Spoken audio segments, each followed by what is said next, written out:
Hi everyone, thank you for all joining us here today. My name is Barry Winkless, Chief Strategy Officer of Cpl Group and Head of the Future of Work Institute. I'm delighted to be joined by my colleague today, Maria. Hi Maria. Hi Barry, I'm Maria Souza, Head of Human Experience and Innovation at Future of Work Institute. Very happy to be here with you today.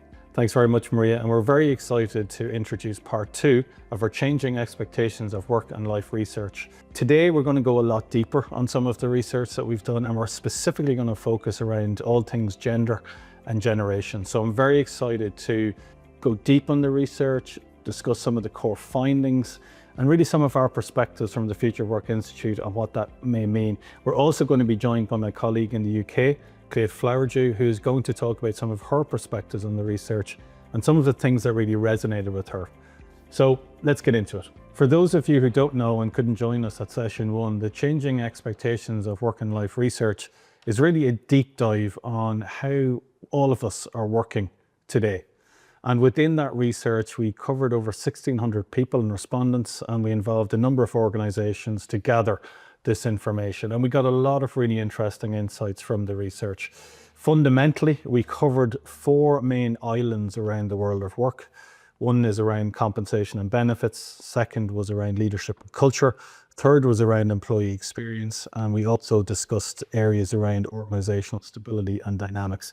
We also talked a little bit about AI and sustainability and community. And if any of you want to tap into the episode 1 of the research, please see the link below. Now, just to give you a bit of an overview, to give us some context before we go deep around the generations and gender aspect of the research, I want to give you a quick overview of some of the results. So when we asked respondents around what their priorities were in terms of the main factors around joining an organization or considering an employer, we asked what were the most important across compensation and benefits, leadership and culture, employee experience, and organizational strategy and design. As we expected, 35% of respondents highlighted comp and benefits as one of the most important factors when considering, an employer, And within compensation and benefits, that included things like remuneration, flexible working, recognition, and perks and benefits. Second was leadership and culture. 23% of respondents felt that this was the main reason they would consider an employer. And those areas covered things like culture, values, ethics, the work environment, and very importantly, leadership behaviors. At 21% was employee experience, and that covered areas like work-life balance. It covered also things like meaningful work, level of empowerment. And finally, but not too far behind employee experience, was organizational stability and design. That covers areas such as business stability, the structure of the organization in terms of how easy it is to work within that structure, missions and purpose, and everything in between. I think what was really, really interesting in terms of some of the initial research was when we asked people around what their number 1 and 2 priorities were.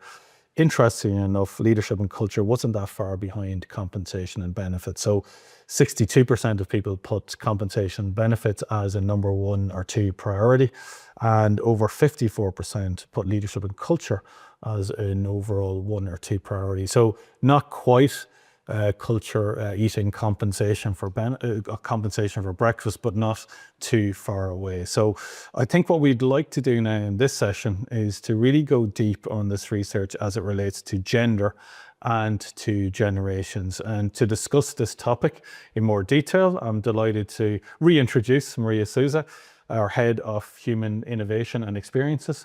And Maria, you've some interesting perspectives, particularly on the gender side. So we might start there in terms of some of the research. Yes, I want people to take the survey. Both has a barometer, but also has a tourist guide. Gives you a sense of where you are at the moment, but also strategies where you want to be in the future. And in terms of compensation, I think everyone is very well aligned. It's almost a worldwide need. Right? We want to be well paid, be able to pay our bills. But once I see here, in the second one would be the leadership. That's the biggest difference that I see between men and women at the moment. Leadership for women, I feel that when we have a direct leadership, we want to have leaders that are fully inclusive, that see us from who we are, career progression, it's well available for us, and mentorship. Yeah. So that's our direct leader, Yeah. right? For women, it's something that in the past has failed us, and we want to see more of that as we move along. Yeah, I think what was really interesting for me on the research was that high percentage. I think looking at the research here is around, after compensation and benefits, women put leadership as about 26% of people felt that was the second most important thing after compensation and benefits. Yes. I think what's really interesting that it lines up nicely with other research from other academic institutions, highlighting that women like a much more inclusive approach to leadership. Yeah. And they like to feel involved. And I think that's really highlighted from our research as well. So I think one of the things, Marie, you mentioned around strategies around leadership is to make sure that, if you're trying to promote your organization out there, to have strong female leaders promoting the organization, highlighting how decisions are made within that organization, and the style of leadership, I think, becomes equally important. Yeah. Anything else, Maria, that you saw from the gender perspective on that side? Yes, I think building on skills for a leadership team, it's never a bad business move. And it's something that is really interesting for us here.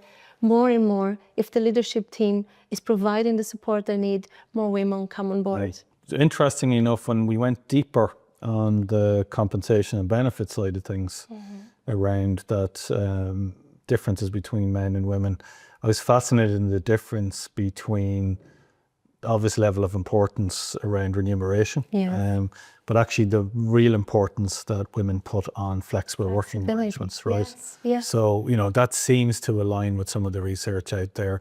You'll appreciate this as a working mum. Yes. That probably a lot of the let's call them the outside of work chores may fall to you, or predominantly might fall to you. I'm not making any big dispersions around men or anything like that, but it seems to be the trend, right? Yes. Even childcare in Ireland, let's be honest, it's really hard to come across. When I started in Cpl, and I can tell my experience was I wouldn't be able to work here if it wasn't fully remote. Yeah. There was no childcare available. So I feel that many people out there will be resonating with me when I say that the flexibility is necessary for you to be in the working environment. Yeah. Otherwise, will not work completely. Yeah, and I think you're right, Maria. I think one of the things that we have to recognize and a lot of the research bears the say that, women do take a lot of kind of challenges around the work that they need to do around the home, is that organizations have to work hard on different models of working, different ways of working, so even within our own organization, we'll look at different working models, like temporary working models, contracting working models, more flexible working models, and to really double down on designing that in a way that is fully inclusive, not just for women, but for other, diversity within us. It's one of the reasons why it boils my blood when people are talking about coming back fully for the office, right? Inclusion and flexibility comes hand in hand. They wouldn't happen one and another. And we're not just talking about, men and women, we're talking about people with special needs, caregivers, any individual neurodiversity out there, and with underlying health condition. Yeah. So flexibility is something that if you have DEI, it has a policy, needs to be included.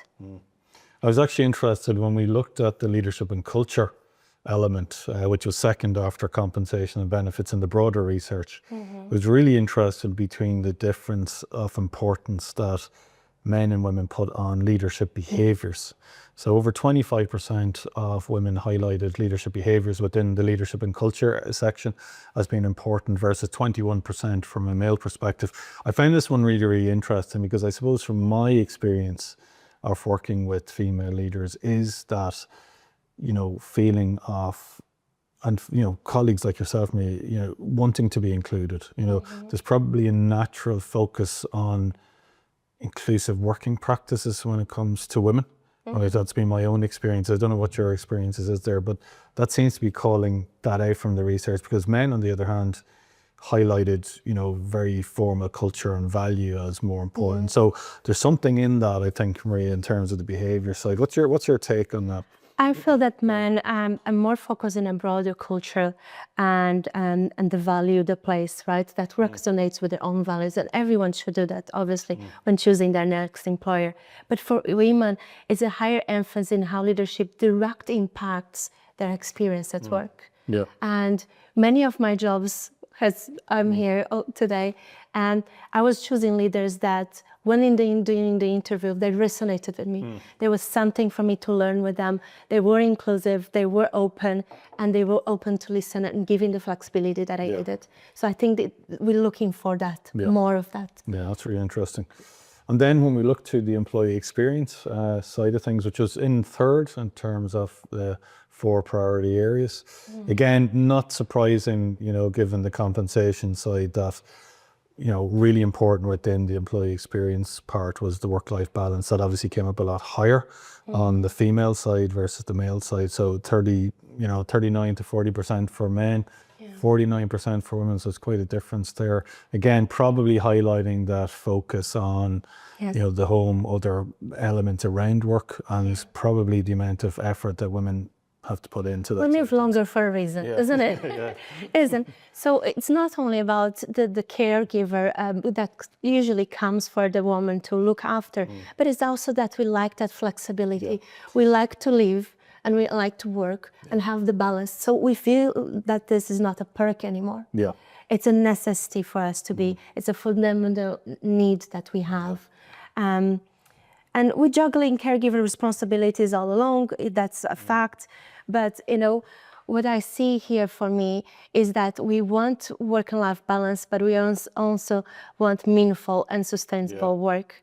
And we're quite aligned. I believe is almost like universal at this point. I think what was interesting for me was the absolute importance, obviously, in the work-life balance for both men and women. Yes. And then secondly was the, you know, obvious importance of meaningful and stimulating work beyond the other areas like wellness, you know, focus, autonomy, teamwork and connection and social. So I think the big thing for me from this research is really doubling down on properly designed work-life balance approaches, and also really doubling down on things like projects, tasks for people to be involved in that are different, you know, maybe novel in some way to kind of create stimulating work. I know within our own business, within the Future Work Institute, my focus is always to give my people interesting projects along with the more mundane stuff. So I think from an employee experience perspective, it often gets mixed up in lots of different initiatives. The 2 big things that seem to matter from our research is the work-life balance piece and this real focus on meaningful and stimulating work through interesting projects.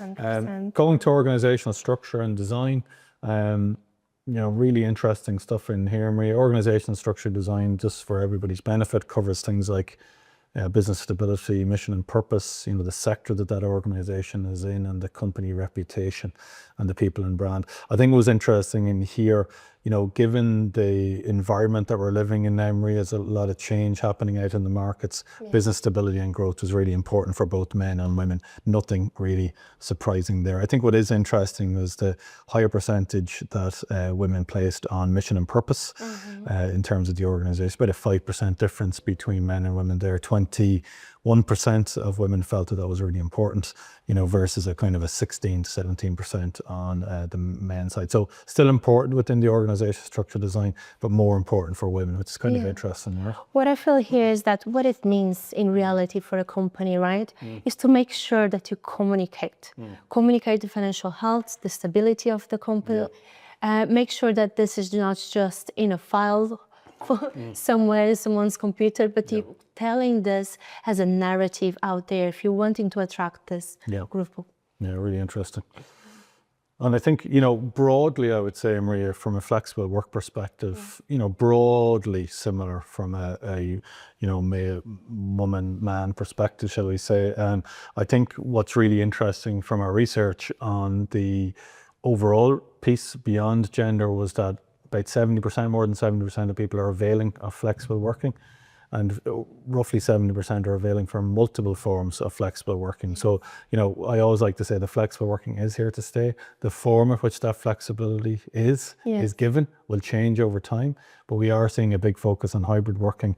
We are seeing a big focus on flexi time and, you know, special hours, so holiday hours, you know, reduced hours, et cetera, et cetera. And if you're wanting to attract more women, flexibility is a core need, Now we're going to go over to Kate, our UK-based Senior Future Work Consultant, and she's going to give some of her perspectives on the research and some of the things that really resonated with her. Hi, Kate. Hey, Kate. How you doing? Hi, Barry. Hi, Maria. Good to see you guys. Yeah, so I think this slide is really interesting. We can definitely see that the hybrid working arrangements are a popular choice and not really much difference between men and women.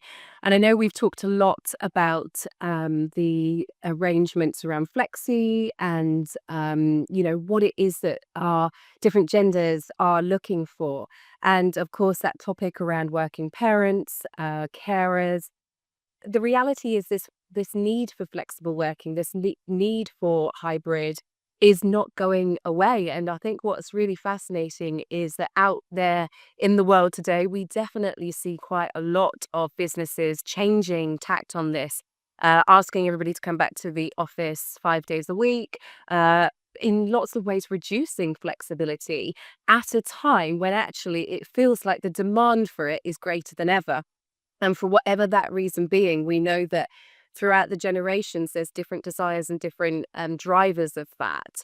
But I think the clear message is for the vast majority, that desire is not going away.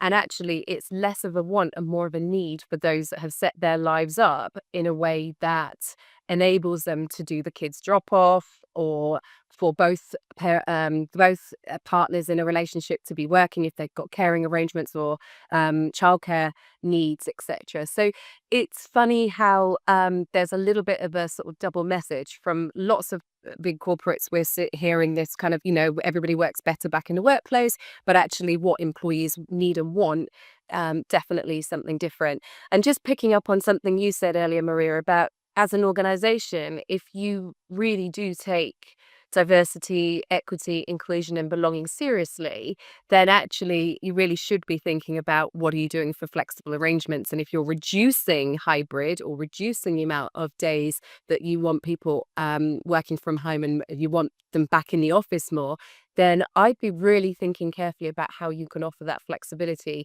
because what we might see is a bit of a demographic shift within the organizations that aren't offering those levels of flexibility. And I think the other thing is, flexibility is not all about hybrid. It's a big part of it, but there are other ways of doing it. And we just have to make sure that, it's not taboo to take flexible arrangements, that it's not sort of frowned upon if you offer them. Are people actually able to use them? Because we're also seeing, I think, a shift in, that kind of taboo thing, and what used to be perhaps frowned upon now hopefully is something that people really want to take up. But that's cultural, right? Every organization has slightly different culture, and what we do around here, what's the norm around here, might not always reflect what's being offered. So anyway, all food for thought as we're obviously trying to create some recommendations. I hope that offers some different perspectives. Great to see you guys. Bye. Thanks very much, Kate, for sharing your perspectives on the research. So I think it was interesting again, Maria, not a huge amount of differences, I would say, in terms of motivational factors why men and women will stay in a particular role. Increased money obviously came up very, very strongly for both. Better leadership was highlighted as really important. And then obviously thirdly was work-life balance. And fourth on the list was around more career opportunities. And then finally, the most important of the top five was around meaningful projects. I think this was an interesting one in that, there's a much higher percentage on the, men responses around meaningful projects. About 12% of that was important to them to stay in a role versus women at about 5%, right? So, but I think if I look at the top three there, Maria, increased money, better leadership, work-life balance, I think it shows the importance of the direct leaders, and who those people are reporting to as one of the main mechanisms that you can utilize to keep people in an organization. I think it's something we don't talk about enough in leadership, is around the skills and the competencies that you really need to keep people engaged, to keep them involved, to really understand that link between what you say every day as a leader and how it keeps people within an organization. So I think that was an interesting one. I 100% agree. So pay matters, but culture is still king. And the experience that the employees have in their day to day, not just at the end of the month, because that can be forgotten. Once it's there, you pay your bills, you're happy, you go on, right? It's the experience and the live and breathe every day. So it's your direct leader, career development, a work and culture that, really retains your employee every day. Yeah. So I think if we move to the generational aspect of things now, so we looked at really four core age categories, under 34, 35 to 44, 45 to 54, and then 55 or older. And we looked at all of our research through those different generational lenses. Now, I know different people have different perspectives on the importance of generations, but for the purpose of this research, it gives us some interesting insights. I would say when we broke down the generational perspectives and what was important, compensation and benefits obviously still came up very, very importantly. I think what was interesting in the over 45 cohort was the level of importance that they give to leadership, right? Leadership and culture, very, very close to the compensation and benefits percentages, and also very close on the 45 to 54 category as well. They had a high percentage of people that felt leadership was up there around compensation and benefits. In the sub 44 all the way down to under 35, compensation and benefits was well ahead from that perspective. So nothing particularly jumping out at us there, Maria, but I think if we then go deeper on the compensation and benefits side and we look at what's most important within that factor, we can see that, for example, remuneration in the over 55 is very important. That's obviously looking at their life cycle, maybe looking at retirement, making sure financially they're in a good position. I know I've just hit 50, starting to think more about things like pensions, and after work and all that kind of stuff. And pension has a direct link with your salary, right? Yeah, because a percentage of it. Yeah, so and I think that's interesting, Maria. Yeah, so I think that remuneration is kind of part and parcel of how we view that. I think another interesting, Maria, you called this one out in our pre-brief, was that focus on flexible working, particularly high in the 35 to 44 category and the 45 to 54 category, and interestingly enough, lower on the younger generation and also on the older generation. So that's interesting. Yes. I think you give a step back, you analyze that. It really shows almost like a journey of a lifetime, Yeah, right? absolutely. You start with the focus of the goal, and that's what you want. And then as you move through life and you have added responsibilities that is just not your day-to-day, go to work, come back, and etc. You have add-ons. So you realize that flexibility is so important in there. You really want to spend half of your life or even more with your kids at home, with your family, etc. So you can see those priorities really recognized in there.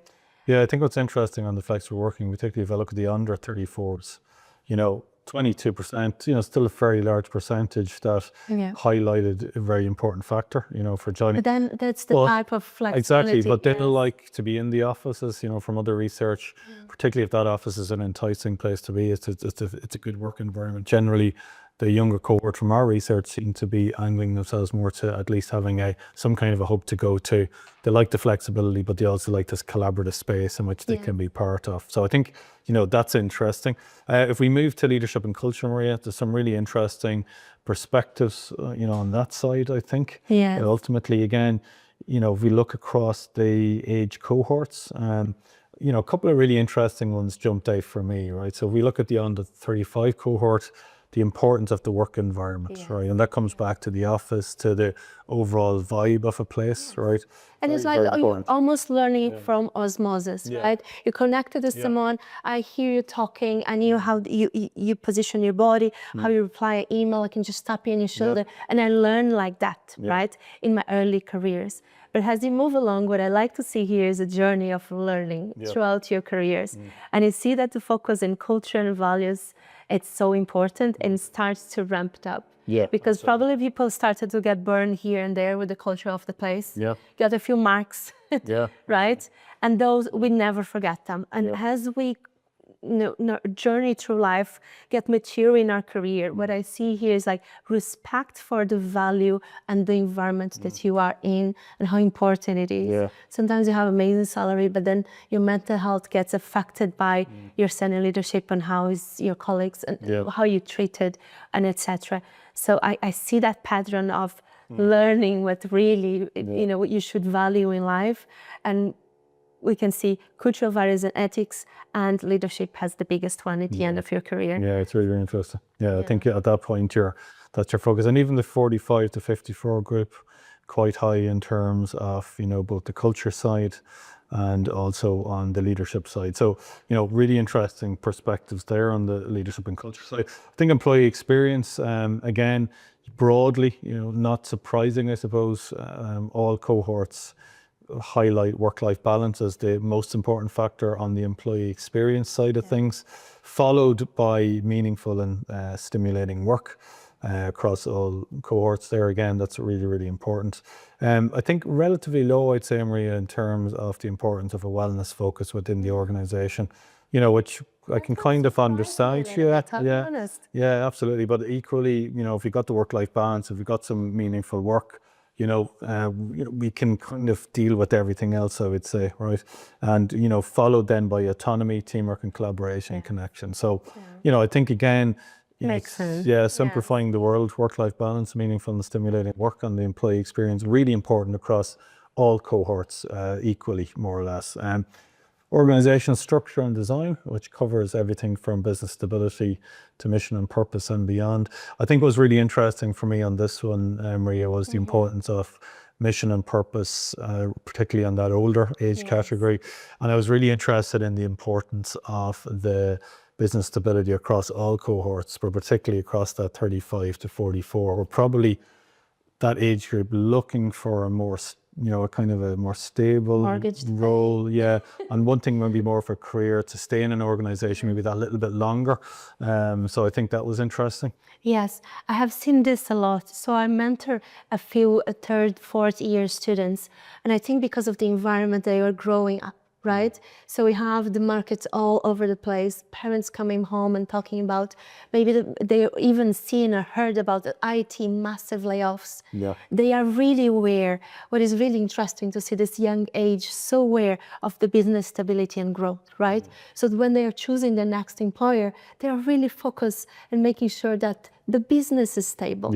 And we didn't see this a couple of years ago. Yeah, I understand. No, it's really interesting. And I think if we go a bit deeper then on, we looked at flexible working, and we looked at flexible working across generations, and a couple of interesting points on the flexible working bit. Not surprising probably, but worth calling out. When we look at the hybrid, I can choose my days type of flexible working, mostly that was centered around the 35 all the way up to the 54 age group. And it seems to be that the on 34 maybe have less opportunities to choose their days, which is kind of interesting bit of research there. Not surprising again, because as younger people are working, within a new job, it's generally a focus on keeping them within the office to understand the culture. I think another really interesting thing for me on the generational side was about 12% of the over 55 groups were working part-time hours. So that's really, really interesting. So that maybe shows somebody coming to a certain age want to maybe do other things with their life beyond work. So again, interesting pieces of research there. And I think we'll explore that more as part of our executive report. About the part-time retirement. Yes, I have indeed. Yes, it's a big trend. Big trend. And I thought it was so interesting. Yeah. So what they are doing out there is they are utilizing, for example, the sabbaticals that they have, and they're going for a year, traveling the world, coming back with the security that they have still the job and the level that they were before, and they work a few extra years, and they go again in a sabbatical and have a gap here and there.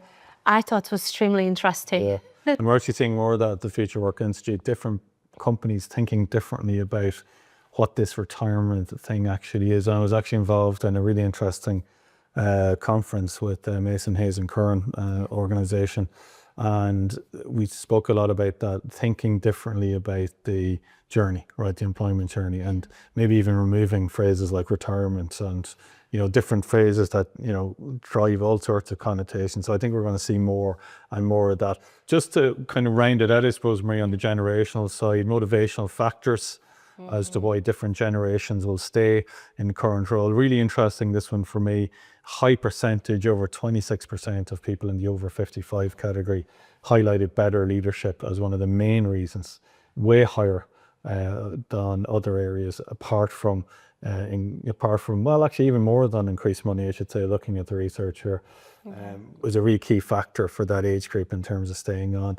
Obviously, increased money is pretty high across both the younger generations and into those middle generations. I think one interesting thing for me, Maria, that I took out from the motivational factors to stay was the third one around work-life balance.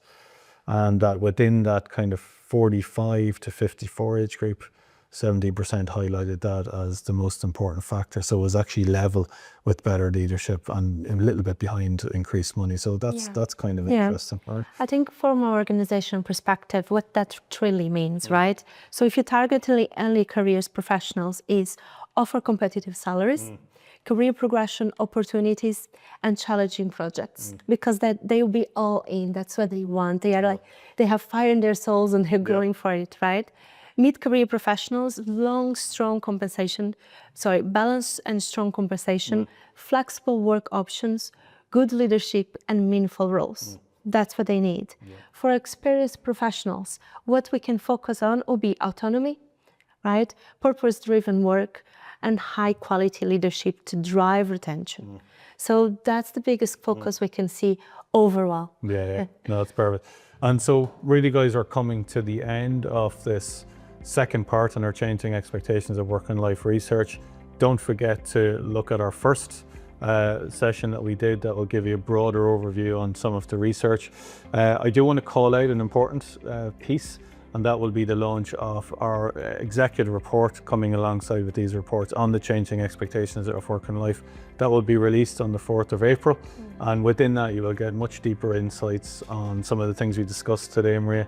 And it'll give you all of these nice graphs that you can look at and sound intelligent in front of your friends. So I'd like to say thank you very much for joining us today. I'd like to thank Maria for discussing in depth gender and generational differences on the research. I'd also like to Kate for dialing in to us today from the UK as well. And finally, thanks very much for listening. I would say please follow the Future Work Institute on LinkedIn. Please also join our Future Work World community. You'll see the link below. And finally, have a listen to our fantastic Future Work World podcast, where every month we will interview some fascinating guests from unexpected places. So with that, thank you very much, guys. Thanks for tuning in. Thank you very much. And if you need anything else, just follow us on LinkedIn and DM us. Thank you.